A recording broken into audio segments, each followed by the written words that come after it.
بسم الله الرحمن الرحيم. أعوذ بالله السميع العليم من الشيطان الرجيم. بسم الله الرحمن الرحيم.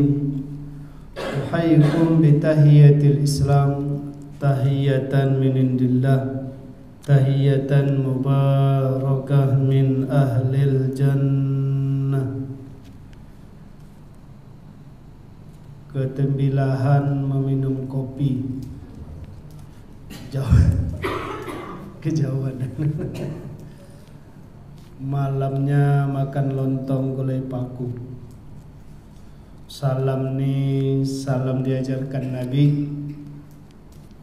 Menjawabnya insya Allah murah rezeki, sehat selalu. Amin. Assalamualaikum warahmatullahi wabarakatuh.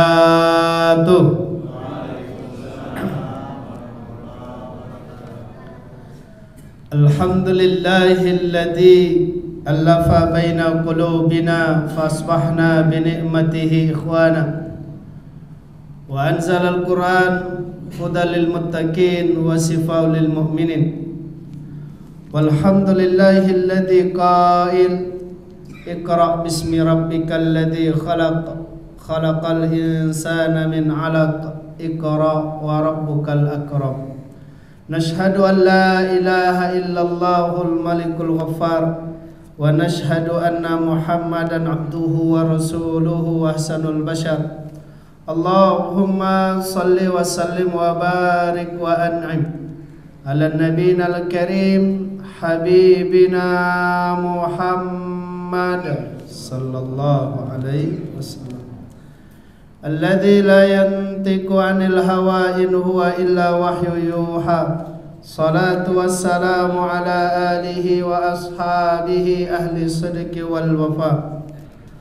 Wa qala Rasulullah sallallahu alaihi wasallam man salaka tariqan yaltamisu fihi ilman sahalallahu lahu tariqan ilal jannah.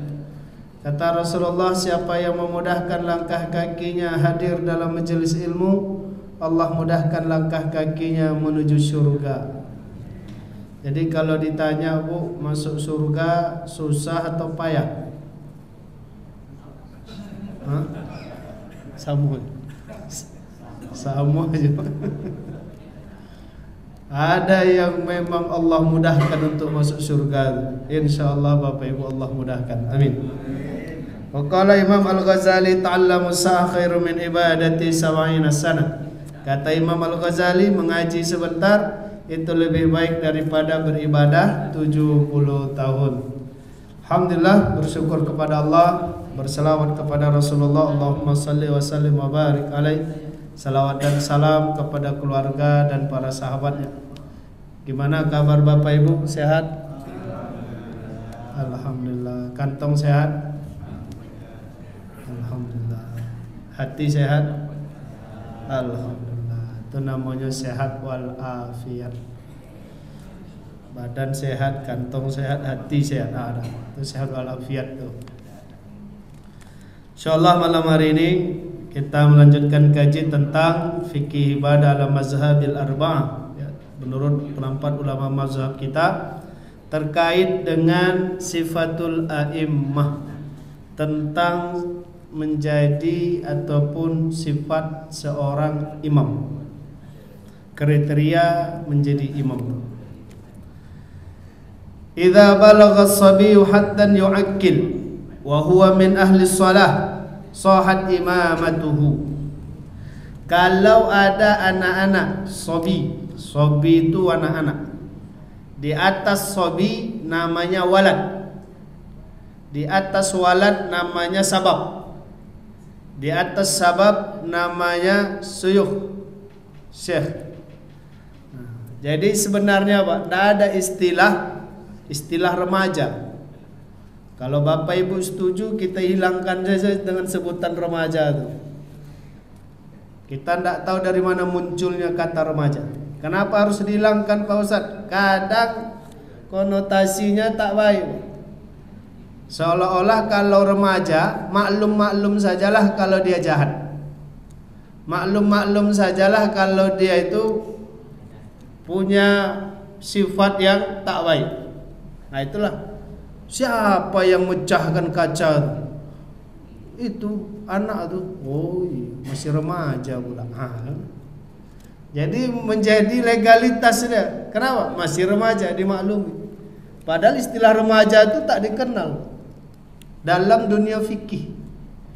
Kalau dia anak-anak namanya sobi atau walad. Kalau dia sudah balik namanya rijal atau sabab. Dewasa. Anak-anak dewasa, itu terjemahan kita. Dan saya cek, dan ibu pun yakin, saya sering ngecek juga. Kalau di obat-obatan tuh tidak ada tulisannya remaja kan, Bu. Dosis anak-anak ada, Bu? Ada. Dosis remaja ada? Tidak ada.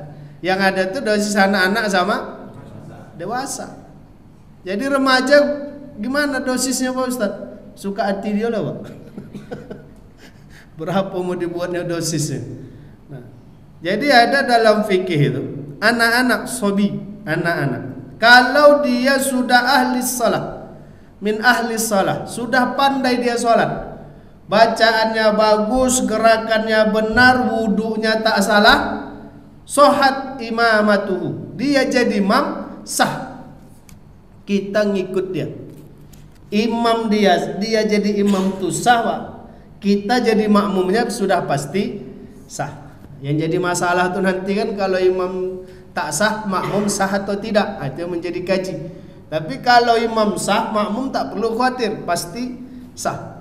Anak-anak, siapa anak-anak itu? Pada zaman Rasulullah ada namanya Amru bin Salimah. Itu namanya Amru bin Salimah. Amamtu ala ahdi Rasulillah. Aku pernah menjadi imam pada masa Rasulullah, tapi tentu bukan di Masjid Nabawi, Pak. Kalau di Masjid Nabawi tak ada yang berani imam. Sama di Masjid Al-Ansar, awak tak berani jadi imam. Kenapa? Udah ada imam besar. Awak nanti alasannya banyak aja, Ustaz imam. Jadi kadang kalau disuruh imam banyak. Kenapa? Ada imam besar, ada imam tetap. Di Masjid Nabawi itu tak ada yang berani jadi imam. Kenapa? Karena imam tetapnya Nabi. Memang pernah suatu hari Abu Bakar jadi imam. Tapi ketika Rasulullah datang, sahabat sadar kalau Rasulullah itu datang. Kenapa sahabat tahu Rasulullah itu datang, Pak Ustaz? Kita bisa menyadari kehadiran orang itu satu, karena kita sudah sayang betul sama orang itu. Macam sayang ibu sama anak. Ibu kalau dah sayang betul sama anak, kadang anak itu pulang tak ngasih tahu. Ibu tahu, ini anak saya sepertinya bentar lagi sampai nih. Betul, sampai deh. Kok begitu Pak Ustaz? Sayangnya kuat betul. Jadi Rasulullah datang, paham dan sadar sahabat ini, Abu Bakar mundur. Ini nanti boleh jadi ilmu kita. Kalau misalkan kita jadi imam, ngeblank hafalan, Pak. Ngeblank. Surah pun surah apa yang nak dibaca nih, tak ingat betul. Kalau yang begini nih, tak usah dipaksa, mundur aja. Mundur. Siapa yang maju? Yang belakang imam. Dikode saja, Pak. Kita mundur. Kode. Nanti dia maju, kita mundur. Kalau udah tak sanggup kiranya untuk jadi imam, tak perlu bersuara, Pak, ya.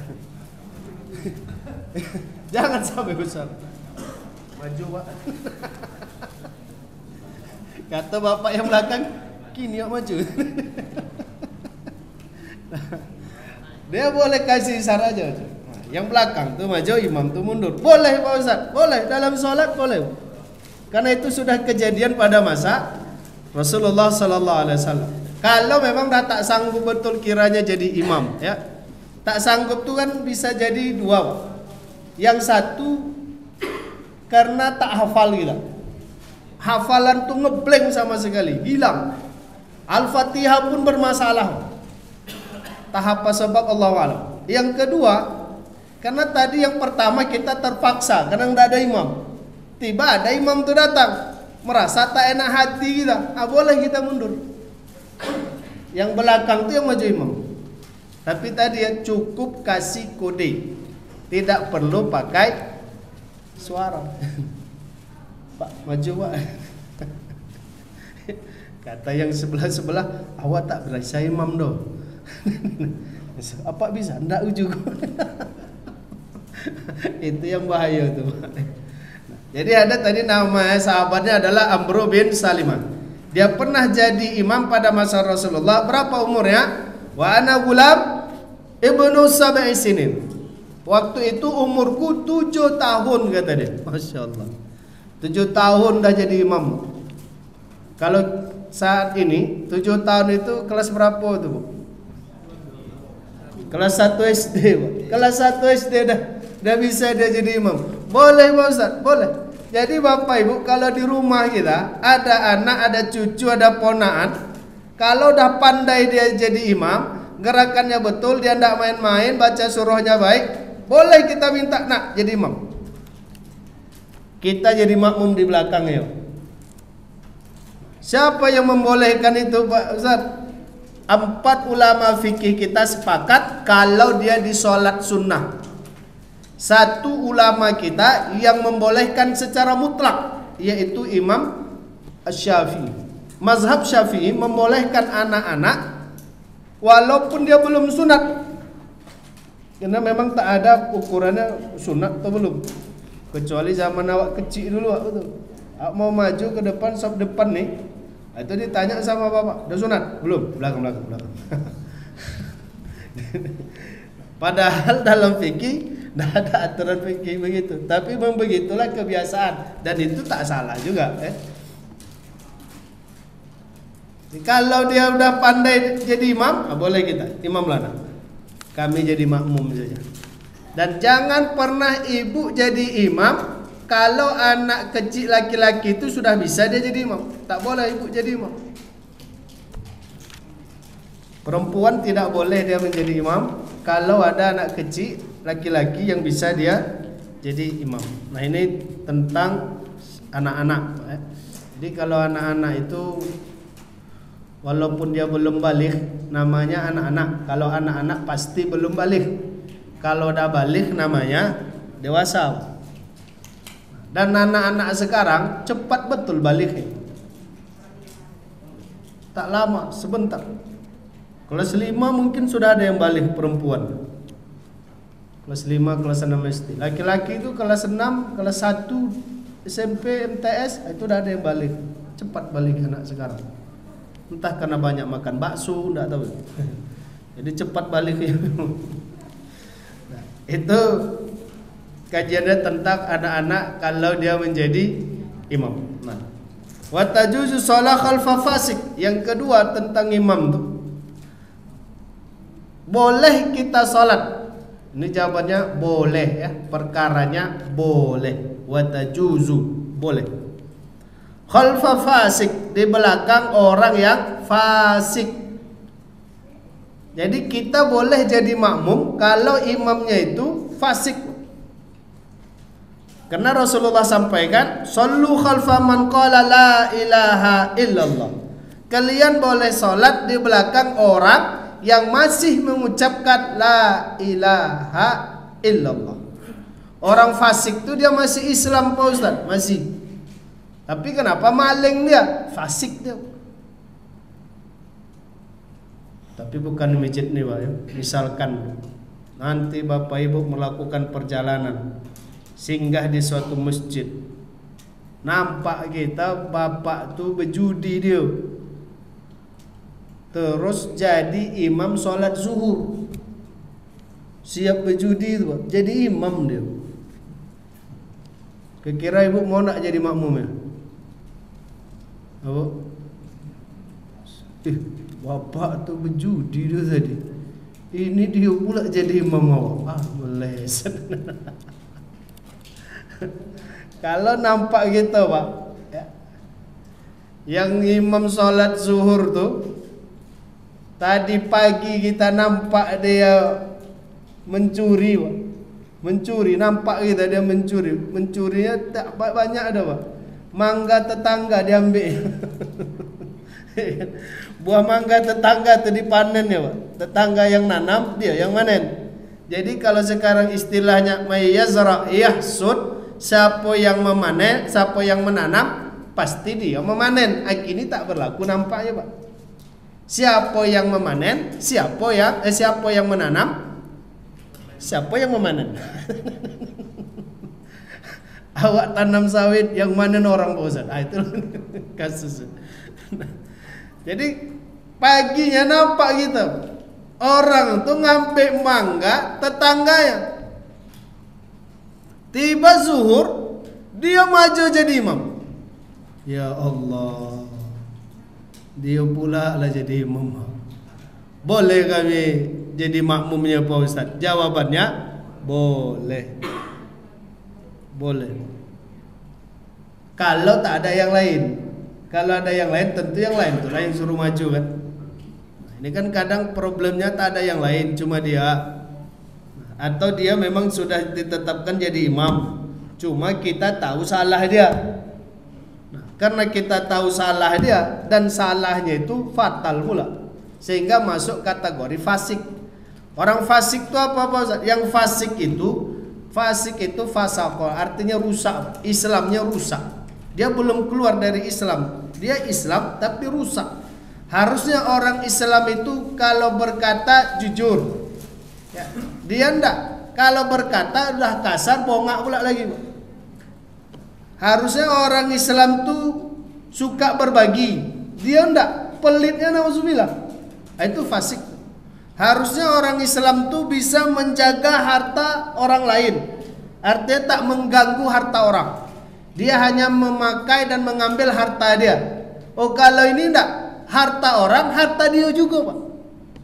Kebun orang, kebun dia juga. Itu fasik tuh, fasik. Nah, mabuk, itu begitu. Itu fasik tuh. Orang-orang yang begitu tuh fasik, rusak. Tiba dia jadi imam. Boleh kami jadi makmum ya Pak Ustaz? Boleh.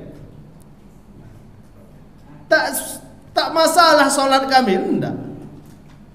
Nanti solat kami tak sah, enggak sah. Tapi kalau masalah tak ada yang lain Pak Ustaz. Kalau ada yang lain tentu yang lain telah jadi imam. Cuma yang lain ini kadang tak mau Pak. Itulah disuruh jadi imam. Pak Imam pusing. Pak Imam sakit. Pak Imam, dialah yang nampak awak tadi pagi ngambil mangga tetangga, dia pula yang jadi imam. Allah, tabu. Tapi bukan ini cerita bukan di masjid nih. Kalau di masjid ini aman insyaallah ya. Ini di masjid sana, ujung-ujung. Tadi ujung mana tak tahu. Kok begitu? Karena Ibnu Umar radhiyallahu anhuma, ini hadis riwayat Imam Muslim. Shalla khalfal Hajjaj ma'a fiski. Dia pernah salat di belakang Al-Hajjaj. Hajjaj itu orang yang fasik. Dan yang jadi makmumnya Ibnu Umar radhiyallahu anhuma. Kasus begitu ternyata pernah terjadi. Jadi kalau kita mengalaminya, berarti kita siap-siap sajalah, tidak usah lari atau keluar dari masjid. Siapa imamnya? Bapak tuh, ya Allah, tadi malam main domino dia tuh. Subuh ni dia pula jadi imam. Tak maulah solat di sini. Di mana solat? Cari masjid lain. Sampai di masjid lain tuh Pak, orang pun dah siap solat subuh. Siapa imam? Bapak tuh, ya Allah, tadi malam main domino, dia bertaruh, dia main domino. Dia pula jadi imam awak. Udah, ingatlah kaji malam ni. Boleh kita jadi makmum dia. Ya. Tapi tak nyaman rasanya Pak Ustaz, tak enak rasanya. Rasa tu kalau bisa agak-agak dikikis-kikis sikit ya. Dihilang-hilangkan. Tapi kalau memang tak bisa juga, ada solusinya memang dalam mazhab Syafi'i. Apa istilahnya? Mufarraqah. Mufarraqah. Kalau bapak ibu belum sholat, tidak perlu pasang niat makmum, tapi gerakannya sama. Kalau udah terlanjur takbir, Allahu Akbar, suaranya rasa kenal awak suara bapak. Ini suara malam tadi awak main judi sama dia. Lalu tak nyaman pula kita nih. Pasanglah niat dalam hati mufarraqah. Artinya apa? Aku tak ikut imam. Tapi gerakannya sama. Gerakannya tetap sama. Bacaannya masing-masing, gerakannya tetap sama. Itulah mufarraqah. Kalau sudah memisahkan diri, kenapa masih sama gerakannya? Untuk tidak terjadi fitnah. Kan tidak mungkin rasanya imam sujud awak ruku, imam ruku awak sujud. Nanti di video kan orang, Pak. Ini tahu aliran sesatnya. Imam sujud dia tegak, imam tegak dia sujud. Lain-lain lah sudah pemahamannya. Supaya tak terjadi fitnah itu boleh dia tetap ikut gerak imam, tapi dia statusnya tidak lagi sebagai makmum, ya. Jadi kalau di sini contohnya orang yang fasik itu kasyarabil khamar, orang yang minum khamar, mabuk. Jadi kalau ada orang mabuk jadi imam, fasik. Tapi boleh kita jadi makmum dia. Wazani, yang berzina. Orang yang berzina itu fasik. Tak keluar dia dari Islam Fauzan, dia fasik. Dia jadi imam, boleh kami jadi makmum dia? Jawabannya boleh. Sahhat imamat. Dia jadi imam kita, kita boleh mengikutinya status sebagai makmum. Dan tak usah kita menghukumi orang melebihi hukum yang ada, Pak. Contoh begini, ada orang yang menganggap minum berdiri itu aib betul. Padahal mana yang lebih aib atau lebih buruk, minum berdiri atau makan tangan kiri? Mana? Tangan kiri, Pak. Ini lebih aib daripada minum berdiri. Tapi orang kalau nengok seorang imam atau seorang penceramah minum berdiri, tak betul. Kalau ibu nampak ada seorang ustadz ngisi pengajian ibu waktu asar, pulang dari sholat pulang pengajian, bubar di luar, ibu nampak ustadz tuh minum tegak, berdiri dia. Kira-kira besok ibu mau nak ngundang dia lagi? Tahu? Tak. Masih banyak ustaz lain, Pak Ustaz. Itu. Padahal dikaji kalau ustaz tu minum berdiri salah tak? Tak salah, tak ada salahnya minum berdiri. Salah lah Pak Ustaz. Tak ada salahnya. Kami pernah baca hadisnya. Apa hadisnya? La yashrabanna. Sambung nak. Kan apa boleh kan? La yashrabanna ahadukum qa'iman. Janganlah kalian makan, minum berdiri. Coba cek lagi hadis itu. Tentang kesohihannya satu, tentang maksudnya satu. Tidak ada larangan yang kuat tentang minum berdiri. Bukan berarti saya membolehkan minum berdiri, bukan ya. Artinya nanti kalau ada orang minum berdiri itu biasa saja, tak ada masalah. Kalau dia minum duduk itu baik, bagus. Cuma kadang kebalik kita menghukumi orang. Yang minum berdiri kita anggap aib betul, yang minumnya tangan kiri biasa saja respon kita. Padahal yang minum tangan kiri itulah yang tegas Nabi larang. Apa Rasulullah bilang? Inna syaitana ya'kuluna wa yashrabuna bisimali. Sebelum hadis itu Nabi bilang apa? Kulu washrabu biyamin. Makan dan minumlah kalian dengan tangan kanan. Karena sesungguhnya setan itu makan minumnya tangan kiri. Tegas Nabi menyamakan itu dengan perbuatan setan. Kecuali orangnya kidal. Saya baru tahu ternyata kidal itu artinya kiri dari lahir. Aku pikir kidal itu memang kiri. Rupanya kiri dari lahir. Nah kalau dia kidal boleh, tak ada masalah. Tapi kalau memang dia bukan orang kidal, minum sambil ngomong sama orang minum. Aib Pak Ustaz, aib. Lebih baik kalau bahasanya kaji ya, lebih dimaklumi dia minum berdiri daripada dia minumnya dengan tangan kiri. Jadi kita menghukumnya sesuai dengan tingkatannya saja, dalilnya. Tak perlu kita lebih dari situ. Sama seperti kasus orang yang fasik tadi. Kalaulah diizinkan oleh agama kita, cukup sudah. Tak perlu kita bahas. Meleset pengurus masjid tuh. Kenapa? Bapak tuh pula disuruh jadi imam. Padahal bapak tuh kan, ya Allah, kalau dia berdagang tak ada jujur-jujur. Timbangan tuh dimain-mainkannya, tak pernah pas timbangan bapak. Dia pula jadi imam kita, tak ada masalah. Ya, tetap boleh kita jadi makmum dia. Tak perlu gara-gara itu nanti asal nampak dia sampai imam, bapak itu imam, udahlah, tak usah ke masjid. Jadi di mana? Tak usah sholat aja. Itu tambah parah tuh. Ya. Nah, Allah alam. Kalau ada yang ingin kita tanya, kita diskusi silakan. Siapa sih? Yang apa tadi kita makan dengan tangan kanan, minum dengan tangan kanan juga. Iya. Kalau makanan kita berkuah bawahnya kan, Oh iya. boleh tidak? Di kelas kita tuh kan kotor jadinya gitu, di luarnya. Mana? Kotor satu, licin juga lagi baju. Berminyak kan? Berminyak, licin. Jadi yang jelas dia tidak dibiarkan tangan kiri, tak diizinkan.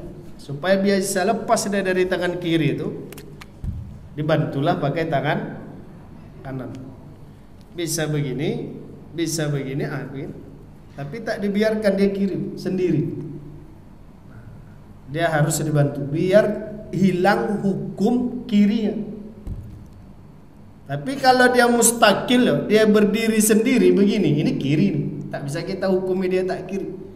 Tapi kalau kita bantu dia dengan begini misalkan, atau begini misalkan, ini tak bisa kita bilang kiri. Kenapa? Dia sudah berserikat, sudah berkongsi. Tak jadi hukum tersendiri lagi. Kalau yang begini udah hilang hukum kiri. Kalau gini, kadang nampak kita gini banyak.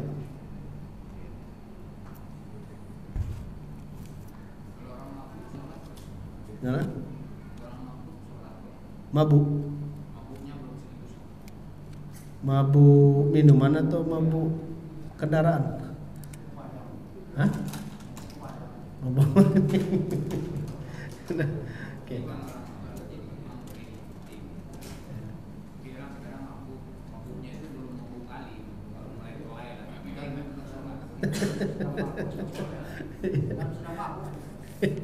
Tapi mabuk minuman Pak Haji kan? Karena sekarang mabuk banyak pula kriterianya. Mabuk pujian ada juga. Kalau tak dipuji dia marah, tapi kalau dipuji dia ada mabuk kendaraan. Kan? Asal kendaraan mabuk, begitu jalan mobil tuh mabuk. Mabuk minuman. Kata Allah Subhanahu wa taala, Allah berfirman, la taqrabus shalah wa antum sukara. Jangan kalian datangi salat. Nah, ini mafhumnya. Mendatangi salat saja kita tak boleh. Artinya apa? Berangkat salat aja tak boleh. Wa antum sukara. Sedangkan kalian masih dalam keadaan mabuk. Tidak disebutkan mabuknya mabuk besar, mabuk sedang, mabuk kecil tak. Asal dia sudah masuk kategori mabuk disebabkan minuman begitu, antara sadar dan tidak sadar, itu mabuk juga tuh. Kalau dia sudah di bawah level normal, itu berarti sudah mabuk. Dia bismillah ingat Pak Ustaz, tapi bacanya Alhamdulillahirrabbilalamin Ar-Rahmanir-Rahim. Dia bisa Al-Fatihahnya masih tuntas, tapi begitulah cara bacanya. Sudah ada sedikit-sedikit agak goyang, itu mabuk itu. Orang yang mabuk begitu, kalau dia mau sholat, berangkat sholat aja sudah dilarang oleh Allah. La taqrabus sholat. Jangan kau datangi sholat. Datang aja tidak boleh, apalagi sholatnya. Wa antum sukara, sedangkan kalian dalam keadaan mabuk. Tidak boleh. Nah, mafhumnya begitu.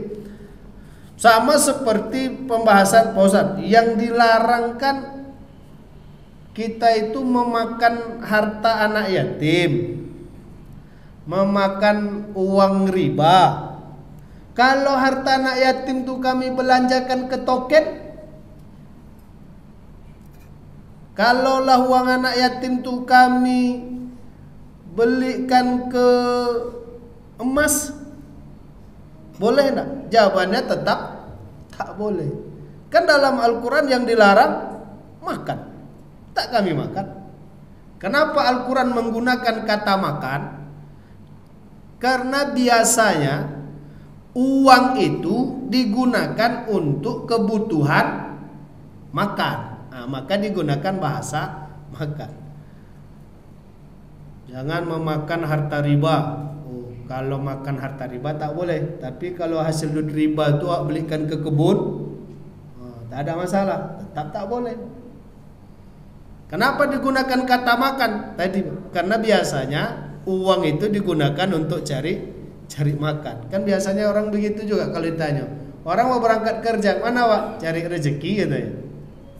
Mau mana Pak? Ya gini lah, saya cari makan untuk keluarga. Akan cari makan ya. Padahal kalau dapat duit itu tak tentu dia cari makan. Bisa jadi disimpannya, ditabungnya segala macam. Jadi kenapa Al-Quran mengatakan jangan datangi tempat sholat?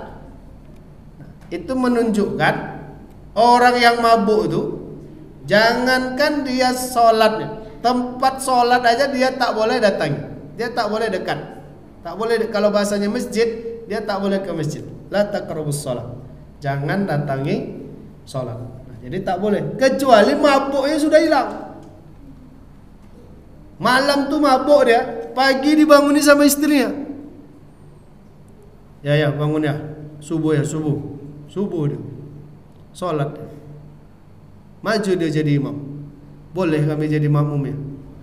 Boleh. Tapi pastikan dia sudah sadar ya. Tak mabuk. Kalau mabuk jangan. Tanya dulu, Pak, kau berapa? 3. Suruh balik Pak, balik. Itu tak bisa tuh, suruh balik. Kalau udah begitu dah tak bisa dipakai itu. Kalau dah hilang mabuknya boleh ya, tak ada masalah. Dan tak usah diceritakan, digosip-gosipkan ke orang. Wah kami, imam kami begini-gini, tak usah. Kenapa Pak Ustaz tak usah? Karena bisa jadi salah kita menceritakannya itu lebih banyak dosanya daripada dosa mabuk dia, Pak. Dan secara fikih tak ada masalah dia jadi imam. Arti tak ada masalah itu boleh ya. Boleh, bukan afdol. Kalau ada yang lain, yang waras, yang bagus, tentu dia yang afdol. Kalau dia tak mau, ini pula masalahnya. Ada memang Pak Ustaz guru ngaji itu baik dia, tapi disuruh imam dia tak mau. Bapak yang mabuk tadilah yang maju juga. Siapa yang berdosa Pak Ustaz? Yang guru ngaji tadi tak mau jadi imam tu yang berdosa, atau yang jadi imam dengan orang yang mabuk ni tadi? Tak ada dosa. Yang imam tadi tidak berdosa, yang orang mabuk maju ni pun tadi tidak ada dosa. Dan kita tak boleh menilai, Pak imam tu tak mau, guru ngaji tu tak mau pula dia maju, harusnya dia yang maju. Tak perlu. Nanti masalah gara-gara itu dah ribut kan. Padahal fikih membolehkannya. Wa tajuzu shalah khalfal fasik. Jadi kalau dia sudah hilang mabuknya boleh wajib. Tapi kalau masih mabuk jangan ya. Nah, cara ngetesnya gimana Bos? Macam tadi lah. Ditunjuk di kau berapa. Allah. Lanjut. Oke. Ya.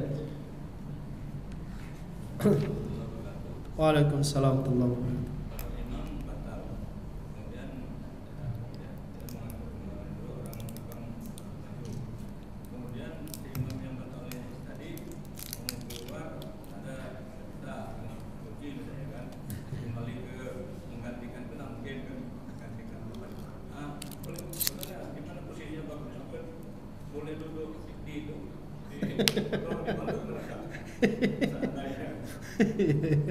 Sambil nunggu sholat selesai kan, duduk dan nyantai lo kan. Kalau udah ngopi-ngopi dia di situ.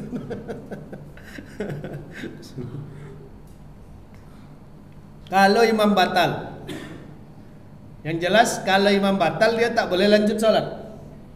Nah itu udah mufakat ya, artinya udah kesepakatan juga. Tapi kalau imam ini batal di posisi makmum yang tak nampak, posisi apa makmum tak nampak itu ruku, sujud. Jangan imam tuh cabut waktu itu.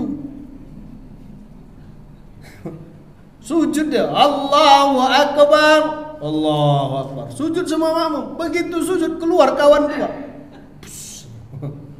Kacau nih kata imam kan. Cabut dia waktu sujud tuh, jangan. Dia bangkitkan dulu. Allahu Akbar, baru begini. Nanti siapa yang melanjutkannya itu yang di belakang imam. Maka yang di belakang imam itu juga sebenarnya imam. Kalau istilah kita mungkin menggunakan kata Bilal ya. Bilal itu kan imam juga. Dulu Bilal itu Pak Imam juga. Imam itu Pak Bilal juga. Itu sama.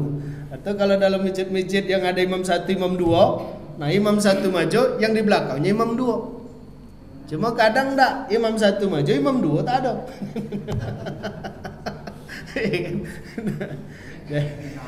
Hah? Yang dari jauh ya kan.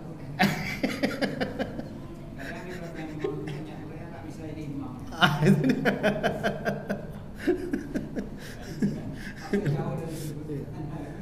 Awak kok Pak Ustaz di belakang imam karena bukan awak imam tapi kosong, tak ada yang mengisi, awak isi. Tiba batal imam, awak pun tak bisa menggantikan. Itu tidak salah dia doh. Tapi yang jelas usahakan yang di belakang imam tu imam juga, artinya dia paham. Jadi kalau pas duduk imam tu nanti pas sujud dia misalkan Allahu Akbar, batal dia cabut dia. Nanti yang meneruskan takbirnya yang di belakang imam. Tapi dia pun tak perlu maju betul di posisi imam. Kenapa? Maju dalam kondisi begitu susah. Tak mungkin dia ngesot, Pak. Kan? Kalau itu tahiyat akhir, selesailah udah. Allahu Akbar kata imam itu cabut dia. Nah, tahiyat akhir semua. Nanti yang salam itu yang belakang imam. Assalamualaikum warahmatullahi. Assalamualaikum warahmatullahi. Kata ibu-ibu di belakang, berubah suara imam. Tadi tak macam kau suaranya dah. Jadi kalau dia sudah batal, dia tak boleh lanjut sholat. Tapi untuk kemaslahatan sholat, dia harus berpindah gerak agar makmum nampak. Ya. Kalau dia sudah batal, kemana dia perginya?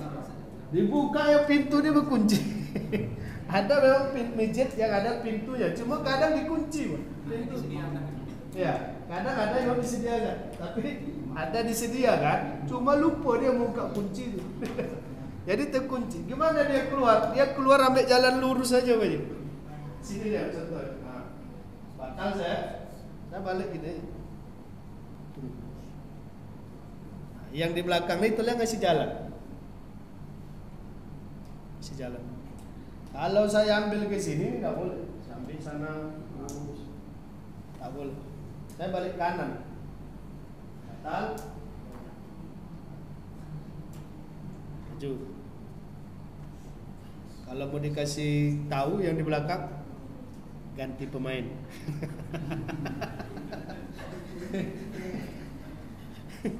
Kata yang ini striker atau bek kanan. Hah?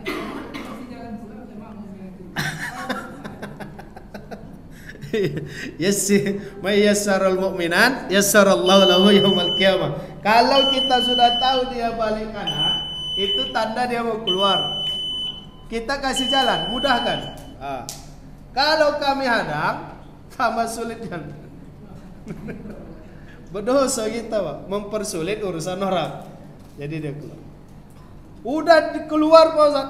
Masalahnya dekat pintu tuh ada pula orang sholat. Kalau tak ada solusi lain, kita kan memang kemarin kita kaji, tak boleh kita melewati orang sholat kan. Kalau ada orang melewati kita sholat, tak cegah. Tapi kalau bapak ibu berada di dekat pintu, fikih itu tak berlaku. Nah, jadi itulah fikih itu. Dia berubah-berubah terus. Macam mana anak Pak, labil. Hah? Tengok kondisi juga, labil dia. Ustaz, kan nggak mungkin dekat pintu orang imam di tengah, kan nggak mungkin itu. Ya, Pasti dia melewati. kalau sopnya penuh Pak Ji. Sampai sini sopnya penuh. Ah, sampai itu penuh. Jadi tidak bisa dia keluar ke pintu tuh. Karena pintu tuh masih ada sop lagi. Ah, yang begitu tuh lewatinya lah orang sholat. Nggak berlaku yang saya mau tanya Ustaz, itu yang katakan 40 itu 40 hari kan 40 tahun kan 40 tahun. Karena di dalam hadis hanya 40 aja gitu. Ya. Tafsirnya memang macam-macam aja. Ada 40 hari, ada 40 tahun. Ada 40 hari. Ada yang memang tidak ada hari, tapi Nabi bilang bunuh aja. Ya kan? Yang begitu-gitu tuh falyuqatil kata Nabi, bunuh aja. Nah, diizinkan oleh Nabi bunuh Pak Ustaz. Diizinkan. Ah, mantap lah nih. Nah, Satu lagi Ustaz, batasan yang melalui itu berapa hasta? 3 hasta, sutra kita inilah ada. Kalau saya sholat di sini, sampai situ lah ada. Berarti ini udah sutra juga kan Ya. ya? Garis sejadah kita. Jadi kalau ada orang lewat di sini, biarkan aja Pak, ya, jangan dicegah. Karena batas kita, kaplingan kita, itu cuma sampai sini aja. Kalau dia lewat di sini, tak perlu dikejar. Oh, ini lewat. Hanya sampai batas sutra kita aja. Itu sutra kita. Lewat ya, cegah. Tapi kalau anak-anak jangan ya. Karena kalau gini lah lewat juga Pak. Itu segini, lewat segini. Lewat juga. Nah. Tapi kalau bapak ibu berada di pintu kiri, pintu kanan ya, atau ibu-ibu yang di situ, tidak usah dicegah, tidak berlaku fikihnya. Jadi kita tak boleh menyetop orang sholat, orang lewat ketika kita sholat. Kapan? Ketika dia harus keluar masjid dan kita tak boleh menghadang dia. Dia susah buang air. Pak stop. Kalau keluar di situ siapa tanggung jawab? Jadi tak apa Pak Ustaz, kami lewati, tak apa. Kalau dalam bab itu boleh. Sama contoh macam ibu-ibu. Ini contoh. Ibu sholat zuhur, tinggal kunci rumah. Oke. Selesai sholat zuhur, ibu ke kamar mandi. Sampai di kamar mandi ternyata haid. Kalau haid tak boleh masuk masjid. Tapi kunci rumah itu tinggal di masjid. Macam mana caranya Pak Ustaz? Paksa cari kayu.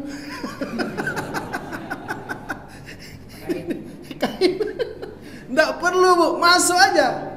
Tapi sebatas untuk ngambil kunci. Boleh Pak Ustaz? Boleh. Itu hukum fikih itu, dia bisa berubah. Jadi kalau tadi kita jangan hadang, biar aja dia lewat. Ya, tak boleh dia stop begini, tak boleh. Itu hukum fikih. Ya, sebaiknya dia keluar berwudu sehingga dia bisa dapat jamaah lagi. Dapat pahala dia lagi. Harus keluar. Sebaiknya dia keluar. Kalau dia mau bertahan boleh juga. Cuma sayang waktu dia tak dapat berjamaah lagi. Boleh. Dia nunggu di situ boleh. Ya kan? Nah, berdiam dia kan. Nanti paling dicari orang. Wah, Naim. Allahu a'lam. Demikian, mohon maaf Bapak Ibu yang dirahmati Allah. Sehat selalu insyaallah. Allah terima ibadah kita. Allah ampuni segala salah dan dosanya. Allah jadikan keluarga bahagia, keturunan saleh salehah. Allah jadikan negeri kita, negeri Indonesia, negeri yang baldatun thayyibatun wa rabbul ghafur. Allah jadikan Palestina negeri yang merdeka. Allah bebaskan Masjidil Aqsa dari Zionis Israel. Amin ya rabbal alamin. Wa kullu amin wa antum bi khair. Assalamualaikum warahmatullahi wabarakatuh.